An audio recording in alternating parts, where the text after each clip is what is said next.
आज का मेरा लेक्चर चैप्टर नंबर 18 में स्पेक्ट्रम ऑफ हाइड्रोजन एटम से रिलेटेड है। एमसीक्यू नंबर 1 से स्टार्ट करते हैं। एमसीक्यू नंबर 1 में आपसे कहा atomic spectra deal with the dash. अब देखिए उसने एटॉमिक स्पेक्ट्रा की बात करी, उसने एटॉमिक स्ट्रक्चर की बात नहीं करी। अगर स्ट्रक्चर की बात करते तो फिर आप ये लिख सकते थे nuclear structure, properties, reaction and their application. ये नहीं हो सकता। उसने स्पेक्ट्रा की बात करी। स्पेक्ट्रा का मतलब होता है स्पेक्ट्रम। ये लफ्ज आया मेरे पास स्पेक्ट्रम से। और स्पेक्ट्रम का मतलब होता है डिफरेंट तरह के इलेक्ट्रोमैग्नेटिक रेडिएशंस अगर इमिट करे। यानी correct answer option number C नजर आ रहा है, measurement of wavelengths and intensities of electromagnetic radiation. वो जो रेडिएशन इमिट करता है इलेक्ट्रोमैग्नेटिक रेडिएशन, उन कॉम्बिनेशन ऑफ रेडिएशन को आप स्पेक्ट्रम बोलते हो। तो correct answer option number C हो जाएगा। एमसीक्यू नंबर 1 के बाद एमसीक्यू नंबर 2 में आपसे कहा Rutherford concluded that the nucleus which is the central part of the atom is dash। तो भाई ये बात तो 9 क्लास से पढ़ते हुए आ रहे हो। न्यूक्लियस पे जो चार्ज होता है वो चार्ज कौन सा होता है? पॉजिटिव चार्ज होता है। Correct answer option number A हो जाएगा, यानी positively charge. MCQ number 3, when an electron is excited from lower to higher energy orbit.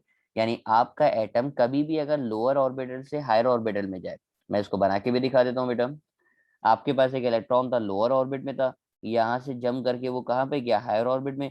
एक ही कंडीशन है, एक ही सूरत में लोअर ऑर्बिट से हायर ऑर्बिट में जा सकता है, अगर वो एनर्जी को क्या करेगा? एब्जॉर्ब करेगा। यानी इलेक्ट्रॉन अगर एनर्जी को एब्जॉर्ब करेगा तो वो जंप करके लोअर ऑर्बिट से हायर ऑर्बिट में जाएगा। एमसीक्यू नंबर 3 का जवाब क्या होना चाहिए? आप बोलेंगे सर इलेक्ट्रॉन अगर लोअर से हायर में जा रहा है तो एनर्जी को क्या करेगा? एब्जॉर्ब करेगा। अच्छा, और अगर इसका रिवर्स काम करे, वहां से जम करके वापसी आए, यानी हायर से लोअर में अगर आए, और अगर हायर से लोअर में आएगा, मैं लिख भी देता हूँ क्या क्या एमसीक्यू में, पीडीएफ में आपको लिखा हुआ मिले ना, कौन लोअर है कौन हायर है। ये मेरे पास लोअर है और ऊपर वाला हायर। अब देखो अगर हायर से लोअर में आएगा, अब वो एनर्जी एब्जॉर्ब नहीं करेगा बल्कि उस एनर्जी को क्या कर देगा? इमिट कर देगा। उस तरीके से बना के मैंने आपको दिखा दिया। यानी हायर से लोअर में आएगा तो एनर्जी को इमिट करेगा, और लोअर से हायर में जाएगा तो एनर्जी को क्या करेगा? एब्जॉर्ब करेगा। लिख भी दिया मैंने। अब एमसीक्यू नंबर बेटा देखो, अगला एमसीक्यू जो नजर आ रहा है मुझे, एमसीक्यू नंबर 4। एमसीक्यू नंबर 4 देखिए। एमसीक्यू नंबर 4 में आपसे कहा ना, if an electron in atom make transition from higher to lower, यानी हायर से लोअर आएगा, इस सूरत में एनर्जी को क्या करेगा? इमिट करेगा। एमसीक्यू नंबर 4 के बाद MCQ number 5, the radius of the first Bohr, the radius of the first Bohr orbit in hydrogen. यानी फर्स्ट ऑर्बिट का जो रेडियस है वो क्या होगा? वो आपसे बोलना चाहता है। फर्स्ट बॉहर्स ऑर्बिट ऐसा होना चाहिए था वैसे यहाँ पे, first Bohr's orbit in hydrogen is that. बेटा याद होगा रेडियस का फॉर्मूला आप लोगों ने पढ़ा हुआ है, R N is equal to 0.53 exponential minus 10 multiply by N square. ये रेडियस ऑफ हाइड्रोजन ऑर्बिट का फॉर्मूला है। अब उसने कहा फर्स्ट ऑर्बिट, तो आप एन की जगह पे क्या पुट करोगे? 1 पुट करोगे। तो ये हो जाएगा R one is equal to 0.53 exponential minus 10 multiply by N square, का मतलब 1 स्क्वायर। और 1 का स्क्वायर करोगे, मल्टीप्लाई करोगे तो सेम आंसर आएगा 0.53 एक्सपोनेंशियल माइनस 10। और ये जो आंसर आएगा वो मीटर में आएगा, और करेक्ट आंसर मुझे नजर आ रहा है ऑप्शन नंबर डी, यानी 0.53 एक्सपोनेंशियल माइनस 10 मीटर। अच्छा, यही आंसर अगर सेंटीमीटर में लिखना चाहोगे तो सेंटीमीटर में आंसर ये होता है 0.53 एक्सपोनेंशियल माइनस 8 सेंटीमीटर। यानी सेंटीमीटर के अंदर जो आंसर है वो -8 सेंटीमीटर हो जाएगा। तो इस बात का ख्याल रखिएगा, अगर सेंटीमीटर में बोले तो -8, मीटर में बोले तो -10। एमसीक्यू नंबर 5 के बाद एमसीक्यू नंबर 6 में आपसे क्या कहा? When an electron jump from higher orbital to lower orbit, it emit photons of energy equal to what? अच्छा, ये बात भी आप देख लेते हैं। आप देखो आपका इलेक्ट्रॉन हायर ऑर्बिटल से लोअर ऑर्बिट में आया। सपोज करो यहाँ पे एनर्जी है -13.6 इलेक्ट्रॉन वोल्ट, और ऊपर वाले में एनर्जी है -3.4 इलेक्ट्रॉन वोल्ट। अब ये हायर से लोअर में आ रहा है, इलेक्ट्रॉन जंप कर रहा है, हायर से लोअर में आएगा। अब ये जो फोटोन इमिट करेगा ये कितनी एनर्जी का होगा? ये कैसे निकालोगे? तो बेटा ये एनर्जी निकालने का तरीकेकार ये कि आपके पास ये दो ऑर्बिटल नजर आ रहे हैं, इन दोनों की एनर्जीज को आपस में माइनस कर दीजिए इस तरीके से कि -3.4 माइनस -13.6। यानी इन दोनों एनर्जीज को बेटा आपस में डिफरेंस करोगे, दोनों ऑर्बिटल का डिफरेंस करोगे, तो जो भी आंसर आएगा वो एनर्जी का डिफरेंस हो जाएगा। आप माइनस करके देख लो, -3.4 प्लस माइनस माइनस ये हो जाएगा, माइनस माइनस प्लस हो जाएगा 13.6। दोनों को माइनस करोगे तो आंसर आ जाएगा मेरे पास 10.2 इलेक्ट्रॉन वोल्ट। यानी जो फोटोन इमिट करेगा वो 10.2 इलेक्ट्रॉन वोल्ट का इमिट करेगा।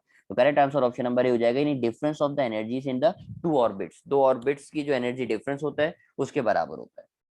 तो बड़ा इंटरेस्टिंग एमसीक्यू तो हो सकता है इस एमसीक्यू में, अगले पेपर में आप एमसीक्यू आ जाए, बोर्ड के एमसीक्यू में आपसे एनर्जी की वैल्यू पूछ ले तो बड़ा आराम से आप सॉल्व कर सकते हो।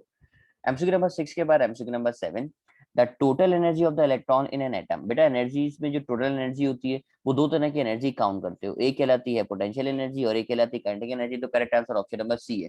याद होगा जब आप इसकी डेरिवेशन भी कर रहे थे तो आपने एनर्जी की डेरिवेशन निकालते हुए दोनों एनर्जी को प्लस करके लिखा था, kinetic energy N plus potential energy N, दोनों एनर्जीज का सम है।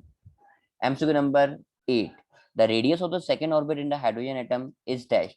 आप कॉमन सेंस की बात है ना बेटा, ये न्यूक्लियस, ये फर्स्ट ऑर्बिट है, सही नहीं बना मुझसे, फर्स्ट ऑर्बिट सेकेंड ऑर्बिट। अब जैसे जैसे ऑर्बिट बढ़ाते रहोगे रेडियस बढ़ता रहेगा।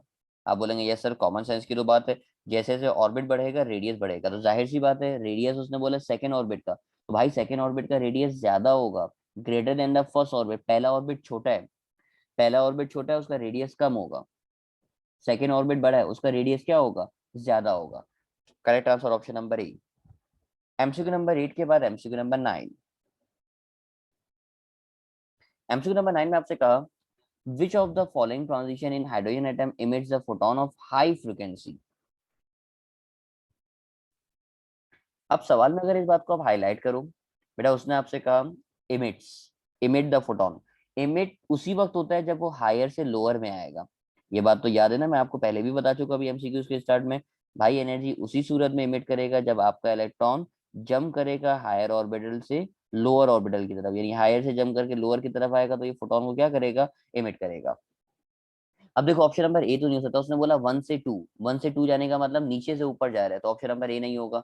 ऑप्शन सी भी नहीं हो सकता, ऑप्शन सी में क्या क्या क्या कहा, 2 to 6, 2 से 6 पे जा रहा है, ये भी ऊपर जाने का बोल रहा है, ऑप्शन नंबर बी सी भी नहीं हो सकता। ऑप्शन नंबर बी भी नहीं हो सकता, उसने क्या कहा 2 to 4, 2 से जम करके 4 पे जा रहा है। अब वाहिद जो ऑप्शन बच रहा है वो ऑप्शन नंबर डी बच रहा है। डी में देखो ना 6 से 2 पे आ रहा है, 6 का मतलब ऊपर होगा, ऊपर से नीचे की तरफ आ रहा है, और ऊपर से नीचे आएगा जब भी वो एनर्जी को इमिट करेगा। तो इसमें लॉजिक तो आपको लगानी ही नहीं थी इतनी ज्यादा, सिर्फ इतनी सी बात को समझना था कि इमिट कर रहा है, इमिट हमेशा हायर से लोअर होगा, और हायर से लोअर में यानी 6 से सेकंड पे अगर जंप करेगा तो इसका मतलब वो हाई फ्रिक्वेंसी फोटोन को इमिट करेगा। एमसीक्यू नंबर 9 के बाद MCQ number 10, radiation with wavelength longer than red light. Red light से ज्यादा की वेवलेंथ की बात कर रहा है। पहले तो आपको पता होना चाहिए विजिबल लाइट की जो रेंज होती है, वो रेंज मैं आपको बता दूं। विजिबल लाइट की जो रेंज है वो है 4000 एंगस्ट्रॉम से लेकर 7000 एंगस्ट्रॉम।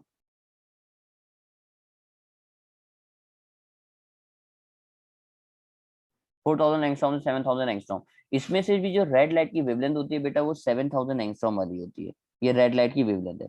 इससे अगर आगे जाओ, इस वेवलेंथ से ज्यादा बढ़ाओ और इस वेवलेंथ से कम आओ, इस वेवलेंथ से आगे जाओगे तो इंफ्रारेड कहलाता है, और इस वेवलेंथ से पीछे आओगे तो वो अल्ट्रा वायलेट कहलाता है।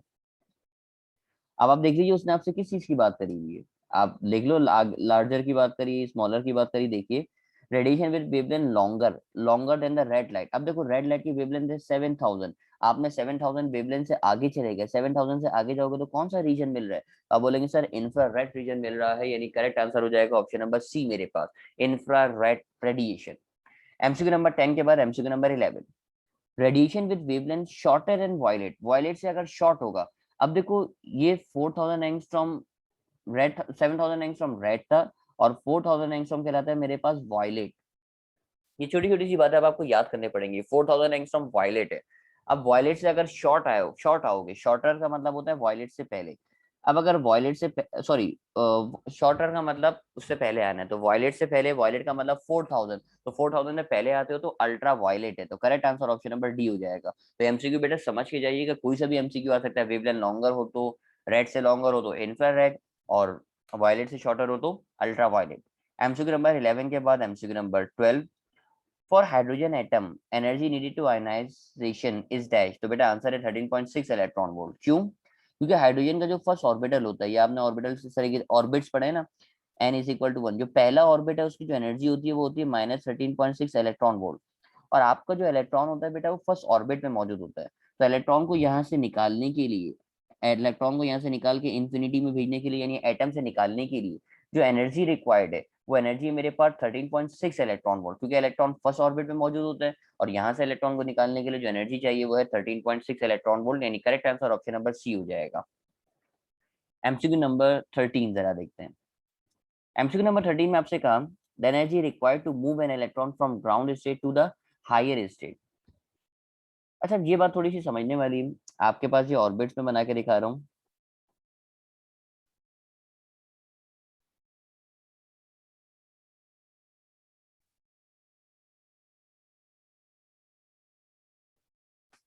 अच्छा लास्ट में मैं ऑर्बिट बना रहा हूँ जिसका मैं नाम रख रहा हूँ N is equal to infinity. N is equal to infinity का मतलब इलेक्ट्रॉन से एटम से बाहर निकाल दिया। यानी आपने शुरू किया N is equal to 1, N is equal to 2, N is equal to 3।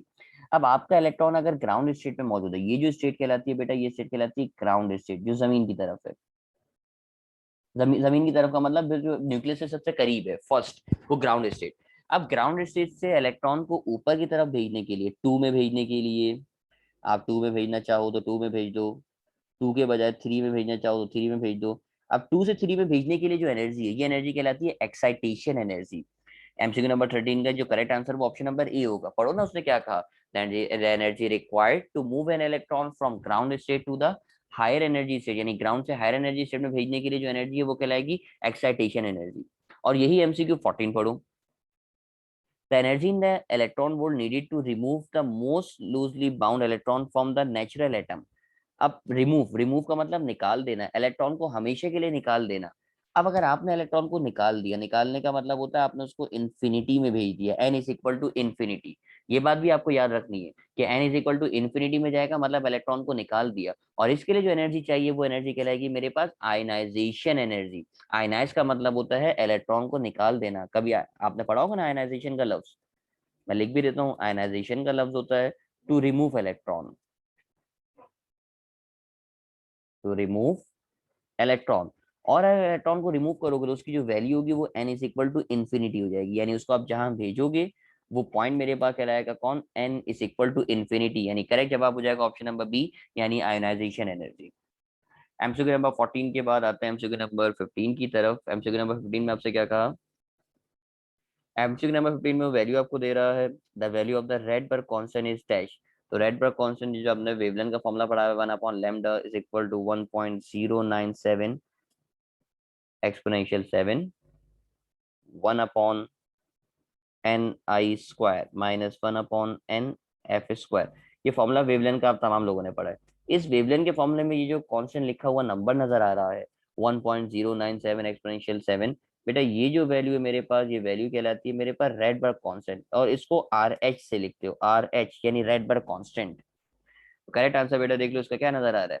Option number मुझे नजर आ रहा है, ऑप्शन नंबर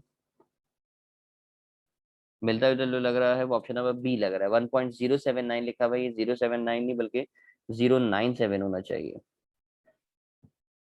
1.097 एक्सपोनेंशियल 7, तो करेक्ट आंसर हो जाएगा ऑप्शन नंबर बी मेरे पास। अगले एमसीक्यूज में आते हैं, एमसीक्यू नंबर 16। एमसीक्यू नंबर 16 में आपसे क्या कह रहा है, when an electron of hydrogen atom falls from higher orbit to fourth orbit, then the series of the lines emitted is called dash। अब यहाँ से सीरीज की बात होगी, एमसीक्यूज की बात करें तो मैं पहले ही आपको सीरीज के नाम बता दूं कहाँ पे जंप करेगा तो क्या होगा, ताकि फिर एमसीक्यू समझने में आपकी आसानी रहे।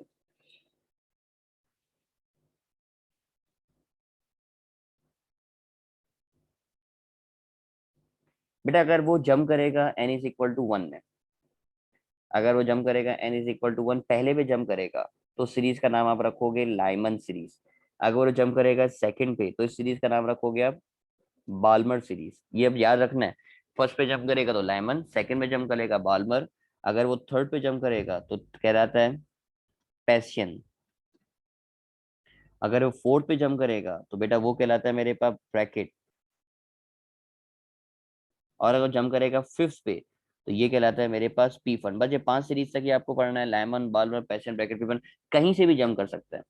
कहीं से भी का मतलब क्या है कि सेकंड से जंप कर जाए फर्स्ट पे, थर्ड से जंप कर जाए, फोर्थ से जंप कर जाए, फिफ्थ से जंप कर जाए, कहीं से भी जंप करे। बस ख्याल इस बात का रखना है कि जंप करेगा कहाँ पे, फर्स्ट पे जंप करेगा। अगर फर्स्ट करेगा जंप पे तो इसका मतलब वो सीरीज कौन सी है, लाइमन है। सेकंड पे जंप करेगा तो बाल्मर है, थर्ड पे करेगा पैशन, फोर्थ पे करेगा ब्रैकेट, फिफ्थ पे करेगा फीफन। अब उसने एमसीक्यूज में आपसे, एमसीक्यू में क्या कहा आपने, उसने कहा हायर ऑर्बिट से फोर्थ पे जंप कर रहा है, फोर्थ। तो देखो बेटा फोर्थ पे जब जंप करता है, ये रहा फोर्थ पे जंप करने पे जो सीरीज का नाम लिखा है मैंने, कौन सी सीरीज लिखा हुआ है, ब्रैकेट सीरीज लिखा हुआ है। यानी करेक्ट जवाब हो जाएगा मेरे पास ऑप्शन नंबर डी। अब इस सीरीज के एमसीक्यूज आते रहेंगे तो मैं आपको पढ़ाता रहूंगा। एमसीक्यू नंबर 17, एमसीक्यू नंबर 17 में कहा था radius of the nth orbit of hydrogen atom. nth orbit of hydrogen atom, तो रेडियस का फॉर्मूला आप तमाम लोग पढ़कर आए हो, R N is equal to N square multiply by 0.53, और ये फॉर्मूला एंगस्ट्रॉम के अंदर लिखा हुआ है इस तरीके से, ये nth ऑर्बिट का फॉर्मूला है। तो करेक्ट आंसर ऑप्शन नंबर ए। थोड़ी देर पहले मैंने आपको ऊपर भी फॉर्मूला पढ़ाया था, वो मीटर का फॉर्मूला था लेक्चर के स्टार्ट में, वो मीटर में वैल्यू दिखाई थी, और ये मेरे पास वैल्यू लिखी हुई किसमें, एंगस्ट्रॉम में लिखी हुई है। एमसीक्यू नंबर 17 के बाद MCQ number 18, the radius of the first orbit of hydrogen atom is 0.53 angstrom. आपसे रेडियस मांग रहा है fifth state of hydrogen atom.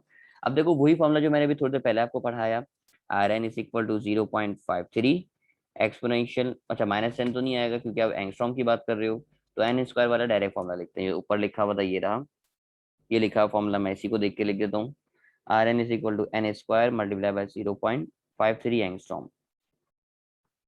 अब उसने आपको फिफ्थ कहा है, फिफ्थ का मतलब n is equal to 5 consider करोगे, आपने n की जगह पे 5 रखा, 5 का स्क्वायर मल्टीप्लाई बाय 0.53, 5 का स्क्वायर करोगे 25 हो जाएगा, 25 को 0.53 से मल्टीप्लाई करोगे, मल्टीप्लाई करके देख लीजिए आंसर आ जाएगा आपके पास 13.24 एंगस्ट्रॉम, यानी करेक्ट जवाब ऑप्शन नंबर सी हो जाएगा। इस तरह का एमसीक्यूज भी आपके पेपर में आने का चांस है कि आप वैल्यू पुट करो और आंसर निकाल लो। एमसीक्यू नंबर 18 के बाद MCQ number 19, ground state of hydrogen atom is dash, मतलब उसकी एनर्जी बोल रहा है। तो मैंने अभी बताया बेटा ग्राउंड स्टेट ऊपर भी लिखवाया था, मैं आपको दिखा देता हूँ ताकि वैल्यूज मेरी आपको याद आ जाए। ये देखो, इलेक्ट्रॉन का जो ग्राउंड स्टेट होता है, जो फर्स्ट स्टेट होता है, ये रहा, जो फर्स्ट स्टेट है मेरे पास, ये होता है, इसकी एनर्जी है -13.6 ईवी यानी इलेक्ट्रॉन वोल्ट। तो अब आप देख लो ग्राउंड स्टेट की जो एनर्जी होती है, फर्स्ट स्टेट की एनर्जी वो होती है 13.6। अच्छा माइनस वाला करेक्ट आंसर सेलेक्ट करोगे, एनर्जी माइनस में आप लिखते हो, फर्स्ट ऑर्बिट की जो एनर्जी है वो है -13.6 ईवी यानी इलेक्ट्रॉन वोल्ट। एमसीक्यू नंबर 19 के बाद MCQ number 20, an electron can revolve in the nth orbit if and only if its angular momentum is equal to dash. बेटा ये तो आपने बहुत थ्योरी में पढ़ा है, रेडियस ऑफ हाइड्रोजन और एटम की जब आपने डेरिवेशन की बहुत थ्योरी में एंगुलर मोमेंटम का फॉर्मूला पढ़ा था, L N is equal to N H upon 2 pi, ये एंगुलर मोमेंटम का फॉर्मूला है। तो ये तो अब आपको फॉर्मूला ही याद करना पड़ेगा, इसमें कोई ऐसी खास समझाने वाली बात है नहीं। करेक्ट आंसर मुझे नजर आ रहा है ऑप्शन नंबर बी, यानी एन एच अपॉन 2 पाई। एमसीक्यू नंबर 20 के बाद MCQ number 21, frequency of photon emitted from Bohr series given by. Frequency का फॉर्मूला आपसे बोल रहा है, देखो एनर्जी का फॉर्मूला होता है E is equal to H mu, आप बोलेंगे यस सर यही होता है, इसमें ये म्यू नजर आ रहा है, ये फ्रीक्वेंसी कहलाती है, तो आप एच को लाके डिवाइड कर दोगे तो ये हो जाएगा E upon H is equal to mu, यानी एनर्जी ऑफ प्लैंक्स कांस्टेंट को डिवाइड कर दो E अपॉन एच। लेकिन उसने कहा फोटोन इमिटेड, वो फोटोन जो इमिट हो रहा है, तो आपको मैंने थोड़ी देर पहले बताया था कि भाई वो फोटोन जो इमिट होता है वो एनर्जी डिफरेंस के बराबर होता है, मैंने कैलकुलेट करके भी दिखाया था ना अभी थोड़ी देर पहले आपको, ये रहा कि भाई दो एनर्जी का डिफरेंस लोगे 13.6 3.4, इन दोनों का अगर एनर्जी डिफरेंस लोगे तो आपको पता चलेगा कितने फोटोन का इमिट करेगा। तो आप ये गलती नहीं करना एमसीक्यू में कि आप E upon H correct answer select कर लो, ये गलत हो जाएगा आपका आंसर, क्योंकि एनर्जी के बराबर नहीं होता बल्कि एनर्जी डिफरेंस के बराबर होता है। एनर्जी डिफरेंस का मतलब क्या, फाइनल में से इनिशियल को माइनस कर दो, इसके बराबर होगा, सिर्फ एनर्जी के बराबर नहीं, बल्कि फाइनल और इनिशियल दोनों एनर्जी डिफरेंस को आप माइनस करोगे और प्लैंक्स कांस्टेंट से डिवाइड करोगे तो ये फ्रीक्वेंसी के बराबर होगा। नहीं, करेक्ट आंसर ऑप्शन नंबर ए मेरे पास है, ऑप्शन नंबर ए इसका करेक्ट जवाब होगा। तो गलती नहीं करना, आप एनर्जी की वैल्यू को डिफरेंस ऑफ एनर्जी कंसीडर करोगे, जो एमसीक्यू मैंने ऊपर भी आपको समझाया हुआ है, मैं लिख भी देता हूँ।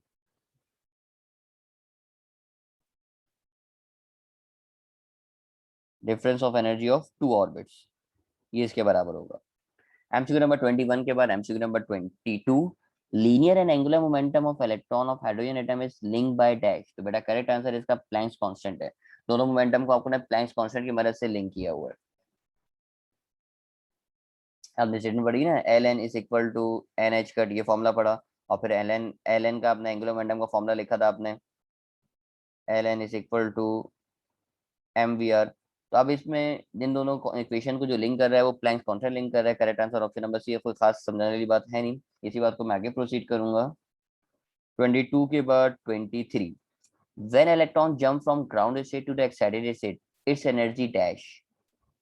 आपका इलेक्ट्रॉन अगर ग्राउंड से एक्साइटेड स्टेट में जाएगा तो एनर्जी पे क्या फर्क पड़ेगा, ये इलेक्ट्रॉन ग्राउंड से जंप कर रहा है एक्साइटेड स्टेट में, बेटा ग्राउंड स्टेट से एक्साइटेड स्टेट में जाने से क्या फर्क पड़ रहा है, ग्राउंड की जो एनर्जी सपोज करो ये एनर्जी मेरे पास -13.6 इलेक्ट्रॉन वोल्ट, और फर्स्ट एक्साइटेड स्टेट की एनर्जी होती है -3.4, अब आप देखो एनर्जी बढ़ी या कम हुई, तो आप बोलेंगे सर 3.4 तो कम हो रही है, लेकिन आपका नंबर भी तो माइनस में लिखा हुआ है, ये -13.6 लिखा हुआ है, और जबकि ये लिखा हुआ है -3.4।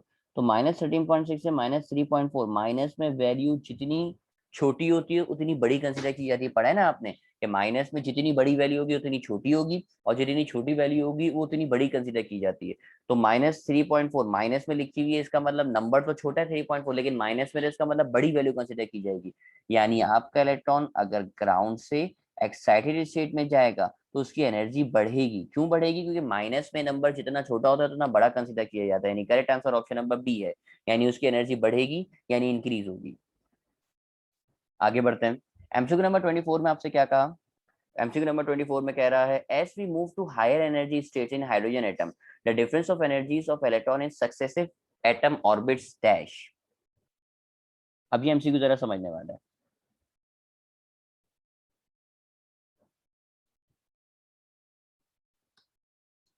अच्छा बेटा, फर्स्ट ऑर्बिट की जो एनर्जी होती है वो होती है -13.6, दूसरे की होती है -3.4, तीसरे की होती है -1.5, चौथे की होती है -3.4।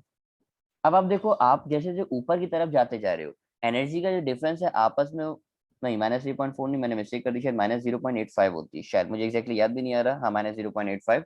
अब आप देखो जैसे जैसे ऊपर की तरफ जाते जा रहे हो, एनर्जी का जो डिफरेंस है आपस में कम होता जा रहा है। देखो यहाँ डिफरेंस ज्यादा है, 13.6 और 3.4 डिफरेंस कुछ है डिफरेंस, लेकिन 3.4 और 1.5 के दरमियान फर्क बहुत कम है। 3.4 1.5, और जबकि 1.5 और 0.85 के दरमियान डिफरेंस जो है वो और ज्यादा कम है। जैसे जैसे ऊपर की तरफ जाते जा रहे हो आपस में जो डिफरेंस एनर्जी का वो डिफरेंस कम होता जा रहा है। यानी ये बात आपने सीखी कि एनर्जी, आप एनर्जी लेवल में जैसे जैसे ऊपर की तरफ बढ़ोगे तो आपस में एनर्जी का जो डिफरेंस है वो कम होगा। Correct answer option number B हो जाएगा। देखो एमसीक्यू बहुत कंफ्यूजिंग है दोनों। एमसीक्यू नंबर 23 24 में दोनों अलग अलग बात कर रहा है। एमसीक्यू नंबर 23 में क्या बोल रहा है, जैसे जैसे ऊपर की तरफ जा रहे हो एनर्जी तो बढ़ रही है, लेकिन एनर्जी का जो आपस में डिफरेंस है वो कम हो रहा है। तो एमसीक्यू 23 24 अगर ना समझ में आया तो वीडियो को दोबारा से पीछे करके दोबारा इसको सुनना और बात को समझना। 23 24 तो आपको बात बड़े आसानी से और क्लियर समझ में आ जाएगी। एमसीक्यू नंबर 25, उसने कहा बाल्मर सीरीज में कहाँ जम करेगा, तो मैं आपको सिखा के आया हूँ बेटा, बाल्मर सीरीज में सेकंड पे अगर जम करता है तो वो बाल्मर सीरीज कहलाती है, यानी n = 2। अभी जो सीरीज वाले एमसीक्यू है बेटा, इनको समझने के लिए ये बात आपको याद करनी पड़ेगी। ये जो मैंने लिखवाया ना आपको, first second third fourth fifth कहाँ कहाँ जम करेगा, कौन सी सीरीज होगी, तो ये एमसीक्यू बड़ा आसानी से फिर आप सॉल्व कर सकते हो। 26 में कहा the first spectral line emitted in Lyman series in hydrogen atom when electron falls from dash. बेटा लाइमन सीरीज में इलेक्ट्रॉन जम करता है Ni = 1, यानी फर्स्ट पे जम करेगा तो वो लाइमन होगा। अब कहाँ से जम करेगा लाइमन के लिए, तो आप बोलेंगे सर इसमें फौरन इसके ऊपर वाले ऑर्बिट से ही अगर जम करेगा, सेकंड से अगर फर्स्ट पे जम करेगा, तो ये कहलाएगी मेरे पास first spectral line. First spectral line होगी अगर वो उसके बिल्कुल ऊपर वाले से जम करेगा। और अगर तीसरे से जम करेगा, यानी एक छोड़ के जम करेगा, तो ये कहलाएगी सेकंड स्पेक्ट्रल लाइन। मैं लिख देता हूँ इसके बारे में ताकि एमसीक्यू अगर आए तो आप इसका जवाब दे सको। मैं अगर आपसे बोलूँ फर्स्ट स्पेक्ट्रल लाइन, तो इसका मतलब उसके ऊपर वाले से जम करेगा, यानी कहाँ से जम करेगा, सेकंड से जम करेगा। और अगर हम बोलूँ आपसे सेकंड स्पेक्ट्रल लाइन, इसका मतलब कहाँ से जम करेगा, तो आप बोलेंगे सर एक छोड़ के जम करेगा, यानी थर्ड से जम करेगा। तो ये अब एमसीक्यू समझ के बेटा आपको याद रखना है, पेपर में एमसीक्यू आ सकता है इस तरह का। तो करेक्ट आंसर हो जाएगा मेरे पास ऑप्शन नंबर ए, यानी n = 2। यानी सेकंड से जंप करेगा तो फर्स्ट स्पेक्ट्रल लाइन, थर्ड से जंप करेगा तो सेकंड स्पेक्ट्रल लाइन होगा। एमसीक्यू नंबर 26 के बाद MCQ number 7, the ratio of the second Bohr orbit in the atom to the first Bohr orbit is dash. Ratio निकालना है। देखो रेशियो का फॉर्मूला आप लोग पढ़कर आए हो, Rn = n² × 0.53 एंगस्ट्रॉम के अंदर, ये वैल्यू पड़ेगी। अब उसने कहा सेकंड का रेशियो निकालो किससे, फर्स्ट से। तो सेकंड का रेशियो का मतलब, अब देखो एक दफा इसमें आर की वैल्यू 2 रखोगे, R2 = 2² × 0.53 एंगस्ट्रॉम। और एक दफा आर की वैल्यू रखोगे 1, क्योंकि उसने सेकंड का फर्स्ट से रेशियो का है, तो एक दफा आर की वैल्यू 2 हो गई, एक दफा आर की वैल्यू 1 हो गई, तो हो जाएगा 1² × 0.53 एंगस्ट्रॉम। अब आप इसको सॉल्व कर लीजिए, कुछ कैंसिल हो रहा है तो कैंसिल होता हुआ बता दीजिए। 0.53 से 0.53 कैंसिल, एंगस्ट्रॉम से एंगस्ट्रॉम कैंसिल। बेटा ऊपर 2 का स्क्वायर है 4, नीचे 2 का स्क्वायर होता है 4 और 1 का स्क्वायर होता है 1। तो 4/1, और 4/1 का मतलब हो जाएगा 4/1। तो करेक्ट आंसर हो जाएगा ऑप्शन नंबर सी मेरे पास। एमसीक्यू नंबर 28 देखते हैं। एमसीक्यू नंबर 28 में कहा पैशन सीरीज, देखो फिर सीरीज की बात कर रहा है। मैं आपको पढ़ा कर आया पैशन सीरीज कब होता है, जरा देखिए। पैशन सीरीज, अरे सर पैशन सीरीज होता है अगर कहाँ पे जम करे, थर्ड पे जम करे, यानी करेक्ट आंसर हो जाएगा n is equal to 3, third state. MCQ number 29, spectral lines in the Balmer series. बेटा बाल्मर सीरीज जो लाई करता है, ये लाई करता है विजिबल रीजन में। बाल्मर जहां लाई करता है वो रीजन जो कहलाता है मेरे पास, वो रीजन कहलाता है विजिबल रीजन। तो करेक्ट आंसर बेटा उससे हो जाएगा ऑप्शन नंबर ए मेरे पास। जबकि अच्छा मैं चलो एक काम करता हूँ, सबके ही लिखवा देता हूँ ताकि एमसीक्यू अगर आते हैं तो आप जवाब देते रहो। लाइमन जो लाई करता है वो लाई करता है अल्ट्रा वायलेट रीजन में, UV region ultra violet. Balmer lie करता है बेटा मेरे पास विजिबल में। जबकि पैशन लाई करता है इंफ्रारेड, आईआर इंफ्रारेड, ब्रैकेट भी लाई करता है आईआर यानी इंफ्रारेड, और पी फंड भी लाई करता है आईआर यानी इंफ्रारेड। तो अब याद रखिएगा लाइमन अल्ट्रावायलेट है, बाल्मर विजिबल है, बाकी सारे इंफ्रारेड है। एमसीक्यू नंबर 30 में देखो उसने क्या कहा, the wavelength of the lines emitted in Lyman series. तो लाइमन मैंने बताया ना, लाइमन लाई करता है यूवी रीजन में, यूवी मतलब अल्ट्रावायलेट। तो correct answer option number B हो जाएगा। जबकि फिर एमसीक्यू नंबर 31 में वो आपसे क्या बोल रहा है, एमसीक्यू नंबर 31 में उसने कहा ब्रैकेट सीरीज। तो मैंने बताया ना भाई, लाइमन यूवी में है, बाल्मर विजिबल में है, उसके अलावा जितने भी होंगे वो सारे के सारे इंफ्रारेड में होंगे, यानी ब्रैकेट सीरीज मेरे पास किस में है, इंफ्रारेड में। MCQ number 32, hydrogen atom spectrum consist of dash. तो बेटा हाइड्रोजन स्पेक्ट्रम में अल्ट्रावायलेट भी होता है, विजिबल भी होता है, इंफ्रारेड भी होता है। तो correct answer all of them हो जाएगा, क्योंकि तीनों के तीनों रीजन्स लाया करते हैं। अब उसने सिर्फ ये नहीं कहा लाइमन का बताओ, बाल्मर का बताओ, पैशियन बताओ, ब्रैकेट बताओ, पीफन बताओ, तो सारे रीजन्स का ओवरऑल का है। तो correct answer all of these हो जाएगा। एमसीक्यू नंबर 33, ये एमसीक्यू जरा समझने वाला। Wavelength of maximum radiant energy in hydrogen atom spectrum belongs to dash.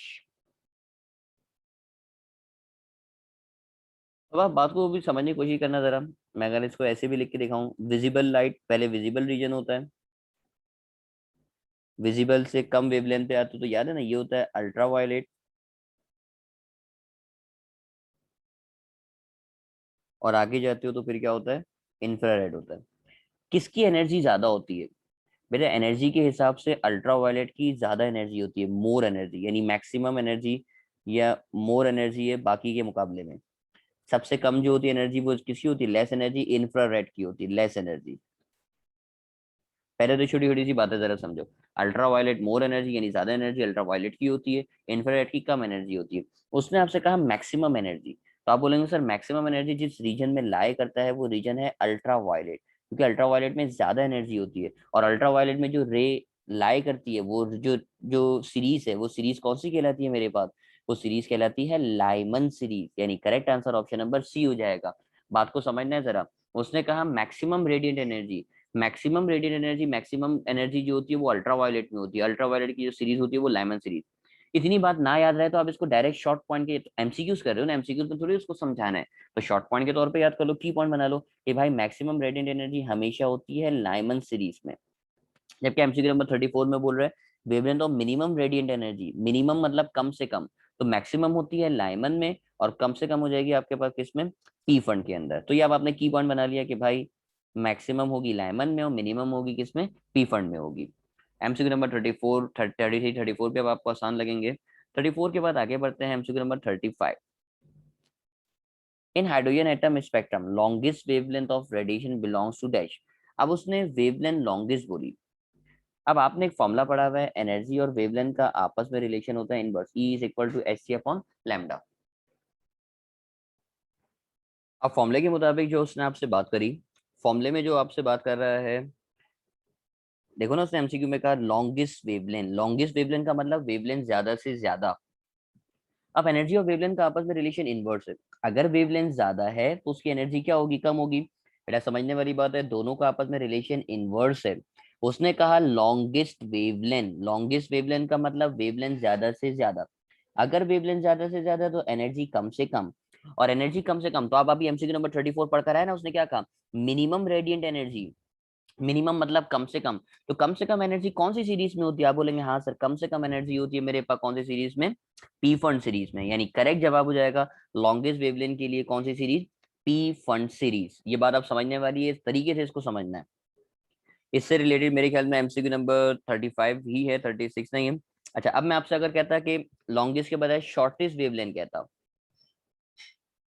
मैं आपसे अगर कह देता शॉर्टेस्ट वेवलेंथ, तो आप बोलते सर शॉर्टेस्ट वेवलेंथ तो एनर्जी का फॉर्मूला होता है E is equal to H C upon lambda. अगर वेवलेंथ कम से कम शॉर्टेस्ट है तो एनर्जी ज्यादा से ज्यादा, और एनर्जी ज्यादा से ज्यादा का मतलब क्या है सर, ज्यादा से ज्यादा मैक्सिमम एनर्जी का मतलब है मेरे पास क्या, लाइमन सीरीज। तो करेक्ट आंसर उस सूरत में क्या हो जाता है आपके पास, लाइमन सीरीज हो जाता। तो एमसीक्यू जो रिलेटेड एमसीक्यू है मैंने आपको समझाने की कोशिश करी। एमसीक्यू नंबर 35 के बाद MCQ number 36। In the spectrum of the hydrogen, all wavelengths do not exist because dash। इस एमसीक्यू का करेक्ट जवाब मेरे पास हो जाएगा energy levels are discrete. Discrete मतलब फैले हुए, क्योंकि आपके एनर्जी लेवल डिस्क्रीट में फैले हुए हैं, इस वजह से आपकी तमाम के तमाम वेवलेंथ जो है वो एग्जिस्ट नहीं करती। तो खास समझाने वाली बात तो नहीं इसमें। इसी बात को देखते हुए मजीद आगे बढ़ूंगा मैं। एमसीक्यू नंबर 36 के बाद MCQ number 37।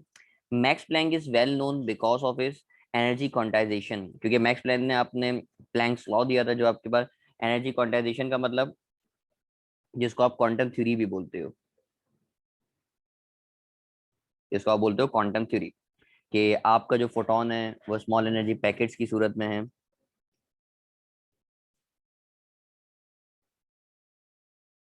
Small energy packets की सूरत में है, जिसको आप क्या बोलते हो, जिसको आप क्वांटा बोलते हो। तो ये फिर आपसे बात कर रहा है, मतलब मैक्स प्लैंक जो खास तौर पे मशहूर है वो क्वांटम थ्योरी, जिसका फॉर्मूला भी आप लोगों ने पढ़ा हुआ है, E is equal to H mu. तो तमाम बातें करेक्ट आंसर आपको बता रहा है, correct answer option number A. MCQ number 37 के बाद आगे बढ़ते हैं एमसीक्यू नंबर 38 की तरफ। एमसीक्यू नंबर 38 में कहा when an electron falls from third to first, अगर फर्स्ट पे जंप करे, तो आपको बाद में पढ़ा के आ चुका, अगर फर्स्ट पे जंप करता है तो सीरीज का नाम क्या कहलाता है, लाइमन सीरीज कहलाता है। तो करेक्ट आंसर हो जाएगा मेरे पास लाइमन सीरीज। अगले एमसीक्यू पे आगे बढ़ेंगे। एमसीक्यू नंबर 38 के बाद 39, the ratio of the third Bohr orbit in hydrogen atom to the first Bohr orbit is dash. अब वो थर्ड का रेशियो फर्स्ट के साथ मांग रहा है। तो रेडियस का फॉर्मूला मेरे पास r N is equal to N square multiply by 0.53 angstrom. अभी थोड़ी देर पहले मैंने करके भी दिखाया था। अब उसने थर्ड ऑर्बिट का कहा है, तो एक दफा आप थ्री वैल्यू कंसीडर करोगे, 3 square multiply by 0.53 divided by, और एक तरफ आप करोगे फर्स्ट बोल रहा है तो 1 स्क्वायर मल्टीप्लाई बाय 0.53 एंगस्ट्रॉम। बेटा ये नजर आ रहा है एंगस्ट्रॉम से एंगस्ट्रॉम क्या हो जाएगा, कैंसिल हो जाएगा, 0.53 से 0.53 कैंसिल। अब आप इसको सॉल्व कर लीजिए। 3 का स्क्वायर हो जाएगा 9, 1 का स्क्वायर हो जाएगा 1। करेक्ट आंसर आ रहा है 9/1, और 9/1 का मतलब हो जाएगा 9:1। ये इसका करेक्ट जवाब, ये आंसर हो गया। MCQ number 40, the radius of the hydrogen atom is determined by dash. तो बेटा रेडियस ऑफ हाइड्रोजन एटम जिस साइंटिस्ट ने बताया उसका नाम है नील बोहर। तो कुछ एमसीक्यूज से, काफी सारे एमसीक्यूज से, कुछ नहीं काफी सारे 40 के करीब एमसीक्यू से जो मैंने आपको समझाने की कोशिश करी। उम्मीद करते हैं लेक्चर थोड़ा सा लेंदी भी हो गया होगा, लेकिन एमसीक्यू समझ में जरूर रहेंगे। नेक्स्ट टाइम इंशाल्लाह इससे अगले लेक्चर में बात करेंगे। तमाम लोग जब तक अपना ख्याल रखिएगा। अल्लाह हाफिज।